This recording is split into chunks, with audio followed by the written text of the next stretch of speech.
Des groupes, et je vais demander l'autorisation à Jean-Yves Collet, mais aussi à Martial Sadier, de donner d'abord la parole à Jacques Krabal qui doit nous quitter, si vous en êtes d'accord. Merci pour votre gentillesse, Jacques.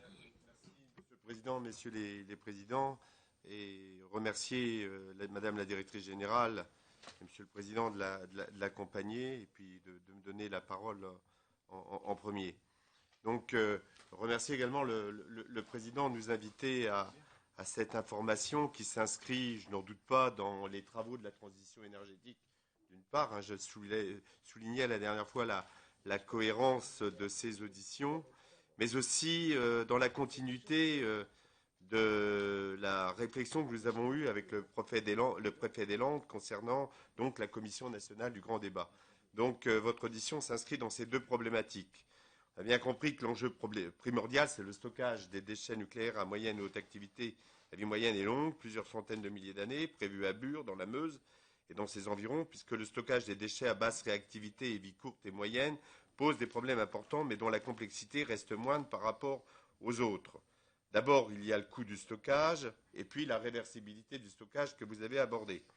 Concernant cette réversibilité, je voudrais dire, nous entendons régulièrement des confidences ou des informations de la part d'ingénieurs qui expliquent que les techniques qui garantissent cette réversibilité n'est pas encore au point et de nombreuses inquiétudes se nourrissent de ce manque de garantie.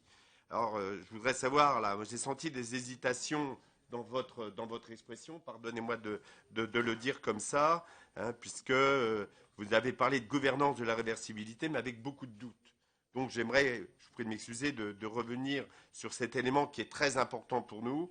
Après, je ne veux pas m'appesantir sur l'évaluation des coûts.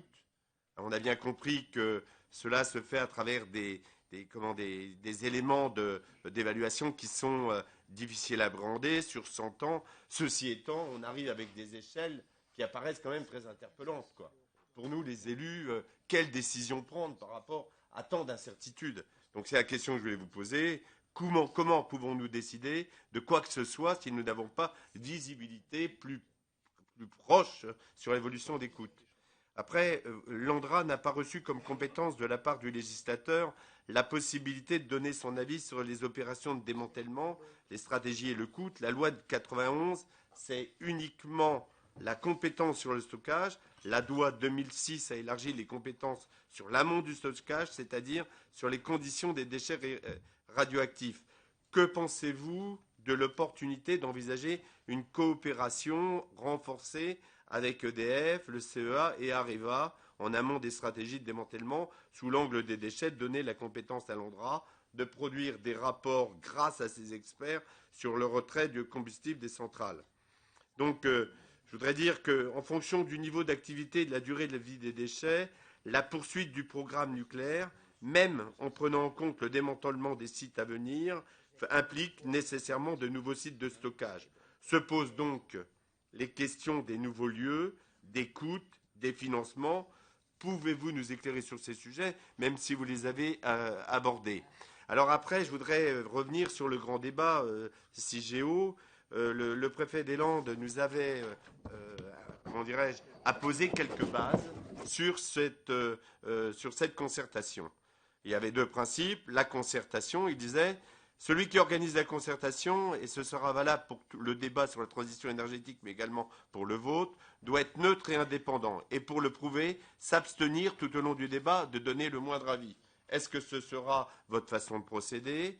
Le deuxième principe, il disait, je reprends ces réflexions, hein, concernant la transparence, il faut que l'information dont dispose le public pour débattre soit la plus sincère et la plus complète possible. Elle est parfois difficile à obtenir du porteur de projet, je le cite.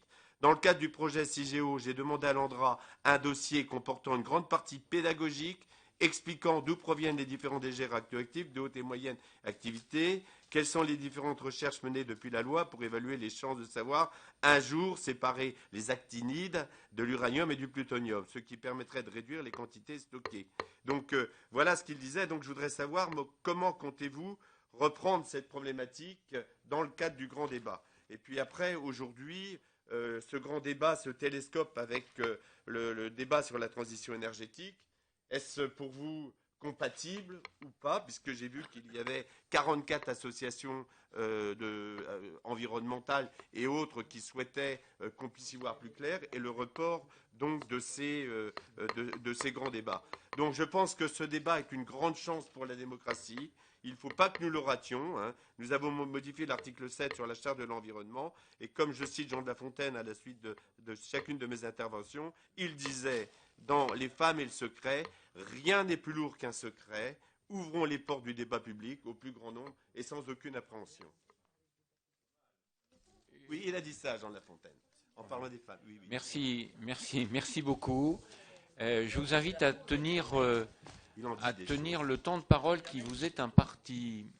Jean-Yves, bien sûr que c'est Noël, je sais.